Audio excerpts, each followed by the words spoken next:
Idunnu ṣubulayọ laafin Ọọni. Olori Tobilọba bí ibeji fún Kabiesi. Ọmọ bíbí ìlú Òkìtìpupa nípínlẹ̀ Ondo tó jẹ́ ọ̀kan lára àwọn ìyàwó Ọọ̀ni ti Ifẹ̀, Olori Tobilọba Phillips Ògúnwùsì, a gbọ́ pé ó ti bí ìbejì fún Kabiesi báyìí.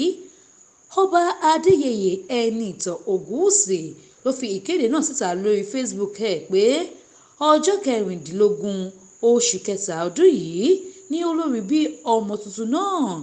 Ọba Adéyẹyè fi ògo fún Ọlọ́run fún ìṣẹ̀lẹ̀ ayọ̀ náà, bẹ́ẹ̀ ló tún kí Olori Tobilọba kú oríire ìbejì tí Ọlọ́run fún ìtẹ́ Odùduwà nípasẹ̀ rẹ̀ náà. Ó ní ọkùnrin kan àti obìnrin kan làwọn ìbejì ọ̀hún, ìyá àti àwọn ọmọ yìí sì wà ní àlàáfíà.